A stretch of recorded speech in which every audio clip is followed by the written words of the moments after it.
A época da Guerra Fría é o período histórico que se desenvolve xusto despois da Segunda Guerra Mundial e que remata no ano 1991 coa desaparición da Unión Soviética.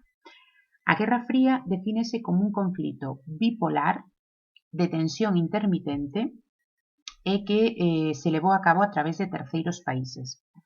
Isto que significa? Dicimos que é un conflito bipolar porque había dúas potencias líderes que en torno ás que se agrupaban a maior parte dos países do mundo. Unha potencia estaría personificada na Unión Soviética e a outra potencia sería os Estados Unidos.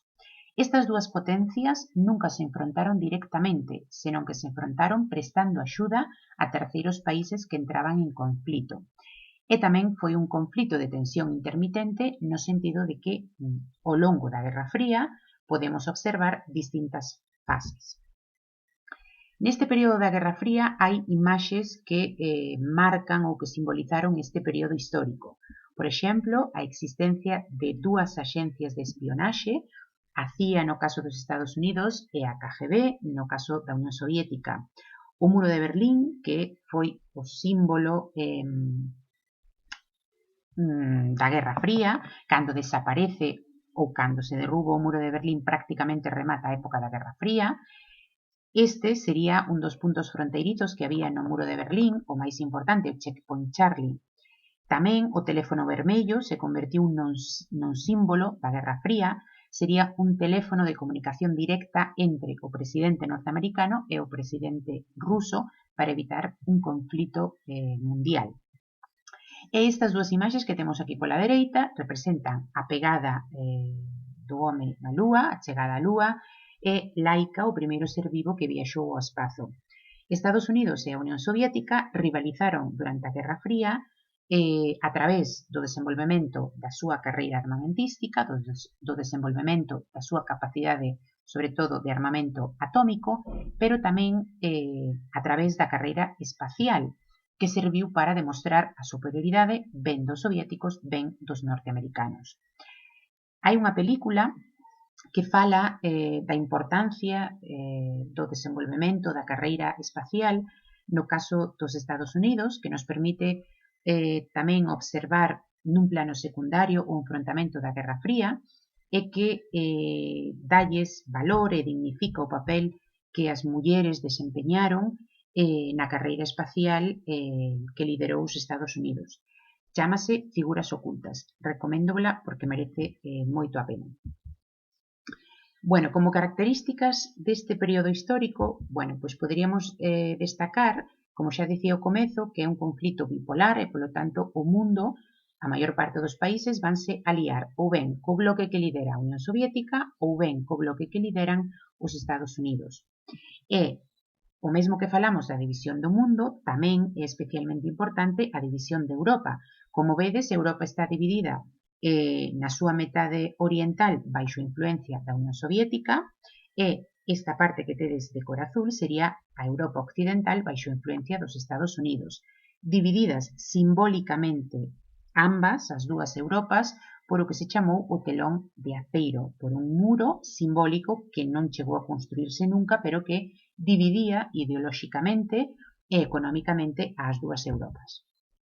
Foi un enfrontamento ideolóxico a Guerra Fría porque cada potencia representaba un sistema diferente. Estados Unidos e os seus aliados económicamente, bueno, pois eran sistemas capitalistas e políticamente eran democracias liberais.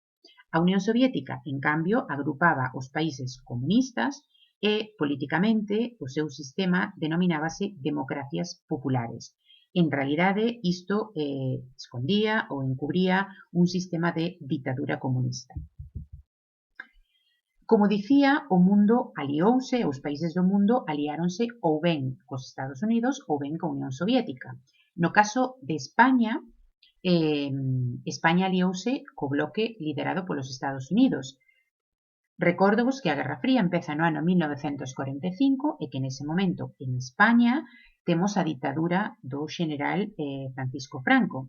Bueno, pois no ano 1953 a alianza entre os Estados Unidos e a España franquista reflíctese na presencia en España de bases militares que estableceron os estadounidenses no noso territorio, que son estas que tedes aquí representadas no mapa. Cada un dos bloques tiña tamén a súa propia organización militar.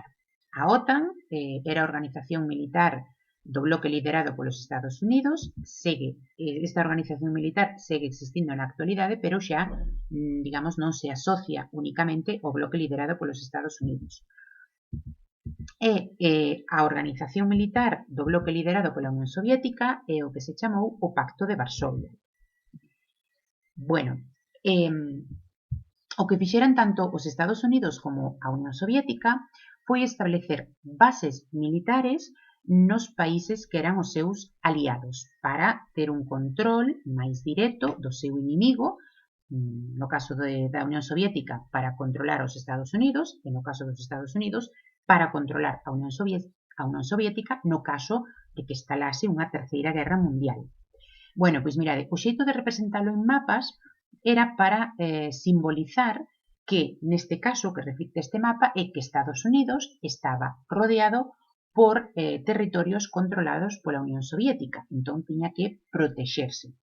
E no caso da Unión Soviética, o xeito de representarse era colocar a Unión Soviética no centro do mapa e ao redor todos os territorios de Estados Unidos ou aliados dos Estados Unidos en os que había bases militares. Polo tanto, para convencer a sociedade norteamericana ou a sociedade da Unión Soviética da necesidade de protexerse contra ese inimigo poderoso e de aumentar os gastos armamentísticos e da industria militar, tanto nos Estados Unidos como na Unión Soviética. Como dicía ao comezo, ao longo da Guerra Fría, dende o ano 45 ata o ano 91, bueno, pois podemos distinguir tres fases fundamentais. Dende o 45 ao 62 sería a época propiamente da Guerra Fría, onde se deron os conflitos máis graves, de máxima tensión. A partir do ano 62 e ata o ano 85 sería a época de coexistencia pacífica. Dito así vulgarmente, poderíamos dicir que é unha época na que se soportan Estados Unidos e a Unión Soviética. Iso non quere dicir que neste período non haxa conflitos, van seguir existindo conflitos neste período, pero sopórtanse. E a partir do ano 85 e ata o ano 91, bueno, pois volve a haber un repunte de conflitos e xa é unha etapa final que está marcada pola desaparición da Unión Soviética e pola crise da URSS. Dicía ao comezo que na Guerra Fría nunca se enfrontaron directamente Estados Unidos e a Unión Soviética. Foi un conflito a través de terceiros países. Por exemplo, cando estalou a Guerra Civil en Grecia, bueno, pois a un bando da Guerra Civil apoiábano as forzas dos Estados Unidos e a outro bando da Guerra Civil grega apoiábano as forzas da Unión Soviética. Na Guerra de Corea, o mesmo, a Corea do Norte apoiaba un país e a Corea do Sur apoiaba a outra gran potencia. O mesmo en Vietnam e o mesmo no resto dos conflitos. Por iso decimos que foi un conflito a través de terceiros. Neste mapa tedes algúns dos conflitos máis significativos, pero houbo máis. Por exemplo, un dos primeiros conflitos da Guerra Fría foi, como dicía antes, a Guerra Civil grega. Outro conflito clave da Guerra Fría foi a formación das dúas Alemañas. Este mapa representa a división de Alemanha en 4 zonas, que como se determinou na conferencia de Potsdam despois da Segunda Guerra Mundial, e esta división en 4 zonas vaise convertir co tempo na formación das dúas Alemañas, na República Federal, coa capital en Bonn, que era a Alemanha Occidental, baixo a influencia dos Estados Unidos, e a Alemania Oriental, con capital en Berlín, baixo a influencia dos rusos. Bueno, pois vai existir un conflito cando se formen estas dúas Alemañas. Como vedes, Berlín está na zona soviética, os rusos bloquean o acceso terrestre ao Berlín occidental e, polo tanto, durante todo un ano, bueno, pois Berlín occidental abastécese a través dunha ponte aérea. Outro conflito da Guerra Fría foi a que se coñece como a Guerra de Corea. Había dúas Coreas e a cada unha das Coreas apoiaba, bueno, pois unha potencia, unha gran potencia, ou ben Estados Unidos ou ben a Unión Soviética. Este é un cadro que representa o conflito de Corea, que foi dende o ano 50 ao ano 53. É un cadro de Picasso que representa ese conflito, a división de Corea en dúas zonas, e que debería recordarvos a un cadro que vimos na clase de Goya. Outro dos conflitos da Guerra Fría foi a nacionalización da canle de Suez, que é un punto de comunicación moi importante entre o mar Mediterráneo e o Océano Índico. Outro dos conflitos foi a construción do Muro de Berlín a partir do ano 1961, que, como xa dixen ao comezo, é un símbolo da Guerra Fría, porque cando se derruba o muro remata prácticamente esta etapa histórica. Este sería un dos principais postos fronteirizos.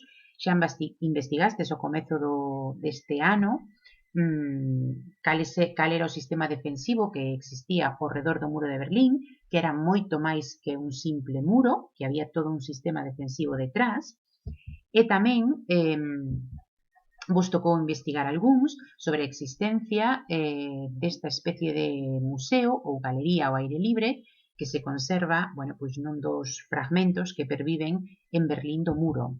E aquí, bueno, pois represéntanse imaxes tamén moi famosas.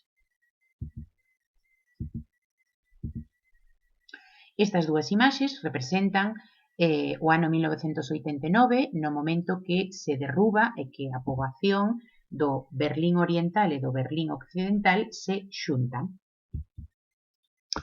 Outro conflicto clave da Guerra Fría foi a que se coñece como a crise dos mísiles de Cuba do ano 1962. Aquí temos o presidente de Cuba, Fidel Castro, co presidente da Unión Soviética deses momentos, Khrushchev. A crise dos misiles do ano 1962 foi, de todos os conflitos da Guerra Fría, o que máis próximo estivo a provocar o estalido dunha terceira guerra mundial. En este caso, a quen se representa aquí son os presidentes da Unión Soviética, Khrushchev, e o presidente dos Estados Unidos, Kennedy, que neses momentos lideraban as dúas superpotencias cando se produciu a crise de Cuba do ano 1962.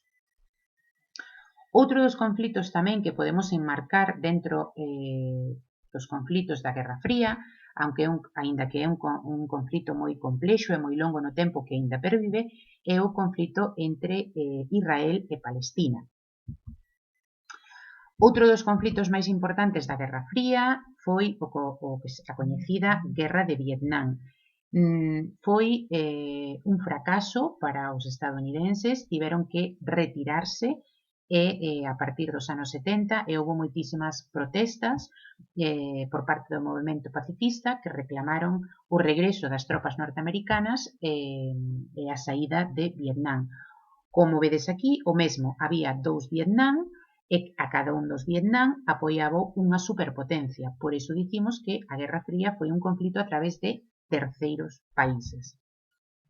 Foi un conflito no que a poboación civil vietnamita e dos países limítrofes sofriu moitísimo, no que os Estados Unidos utilizaron armas químicas, como por exemplo o napalm, e como dicía antes, bueno, pois a poboación civil dos Estados Unidos manifestouse en contra da Guerra de Vietnam, reclamando a paz e a retirada das tropas estadounidenses e o regreso aos Estados Unidos. Outro conflito importante da Guerra Fría foi a Guerra de Afganistán. Neste caso, foi unha derrota por parte da Unión Soviética e que contribuiu á crise da propia existencia da Unión Soviética. Sempre se di que Afganistán foi o Vietnam dos rusos.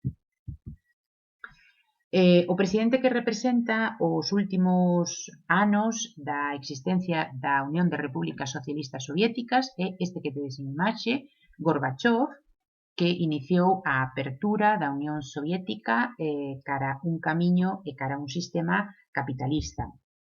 Aquí temos a Gorbachev, o presidente da Unión Soviética deses momentos, dos anos 80 e 90, co presidente norteamericano Reagan e con neste momento, o seu asesor, que se vai convertir no futuro no presidente Bush. houbo 2 presidentes Bush nos Estados Unidos, este Bush pai, e despois haberá un presidente que foi o seu fillo, Bush fillo. Esta é unha imaxe da visita do presidente ruso Gorbachev a España, e xa debes que aquí temos os nosos reis, a Xoán Carlos I e a Raíña Sofía. Outro feito que contribuiu á crise da Unión Soviética e a súa desaparición foi o accidente de Chernóbil, desta central nuclear en Ucraína no ano 1986. Falamos na clase algunha vez de que había unha serie de Chernóbil que conta este accidente nuclear e que merece a pena que vexades. Como fitos significativos do final da Guerra Fría, pois sería a caída do muro de Berlín no ano 89, no ano 90 a unificación das dúas Alemañas e no ano 1991 a desaparición da Unión de Repúblicas Socialistas Soviéticas. Con isto pechábase o período histórico que ven xusto despois da Segunda Guerra Mundial. Aínda así, moitos dos conflitos máis recentes e máis actuais dos que seguro que tedes memoria, pois entroncan ou enraízan con elementos e con conflitos que se produciron durante estes anos da Guerra Fría. Estas dúas imaxes representan os atentados das Torres Xemelgas e os atentados contra o Pentágono. Isto representa a alianza para a invasión da Guerra de Irak, a unión dos Estados Unidos, representado con este presidente, Bush fillo, o primeiro ministro británico, Tony Blair, o ministro portugués e o presidente español deses momentos, José María Aznar. Esta imaxe tamén é unha das máis importantes no que se refire aos conflitos máis recentes, a caída do réxime de Saddam Hussein, todo o que provocou esa invasión e a guerra de Irak, con todos os escándalos de torturas que parece ser que se levaron a cabo nese conflito. Tamén outro dos conflitos e outra das zonas onde hai conflitos e siguen existindo conflitos na actualidade é Irán, onde se impuxo un réxime fundamentalista islámico, onde se fala de que tal vez Irán teña armas nucleares. Hai unha película que reflicte, pois como chegaron ao poder os fundamentalistas islámicos en Irán, que se chama Los tres o ninguno, que vos recomendo porque merece moito a pena vela. Neste caso, o mapa representa outro dos conflitos que siguen latentes na actualidade. Na antigua, cando desaparece a URSS, pois nalgúns dos territorios da antiga URSS reclaman a súa independencia e hai conflitos de calado nacionalista e tamén con influencias de fundamentalismo islámico. É o caso, por exemplo, do conflito de Chechenia. Aspectos máis importantes de Europa despois da Guerra Fría? Pois un cambio trascendental sería a creación da Unión Europea. E polo que se refire a conflitos en Europa despois da Segunda Guerra Mundial, pois un dos máis importantes produciuse aquí neste territorio de Irlanda do Norte, que sabedes que é un territorio que, aínda que este na illa de Irlanda, en realidade este territorio forma parte do Reino Unido. Aquí neste territorio produciuse un conflito que estivo marcado pola existencia dunha banda terrorista que era o IRA, un conflito que na actualidade rematou, desapareceu porque o IRA como banda terrorista desarticulouse e converteuse na actualidade pois nun partido político. Tamén, outro dos conflitos máis importantes de Europa despois da Segunda Guerra Mundial foron os conflitos que se produciron nos anos 90 e que van significar a desintegración de Iugoslavia e a aparición de numerosos estados nese antigo territorio, como por exemplo Eslovenia, Croacia, Bosnia. Pois aquí deronse os conflitos máis graves en Europa tras a Segunda Guerra Mundial, onde maior número de vítimas existiron e onde se levaron a cabo procedementos de limpeza étnica. Non podemos esquecer, así por citar outro dos actores clave na política internacional actual, é China, que despois da Guerra Fría, pois vai se converter nunha potencia económica fundamental, unha potencia económica que ten un sistema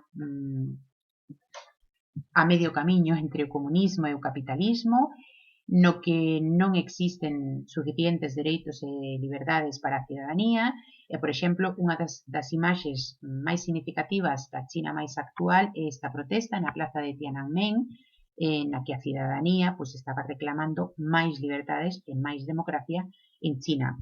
En China tamén é un país que ten conflitos dentro do seu interior, non soamente porque a cidadanía reclama máis dereitos e máis liberdades, senón porque unha parte do seu territorio desexa a súa independencia. Sería un dos máis importantes sería o nacionalismo na zona do Tíbet.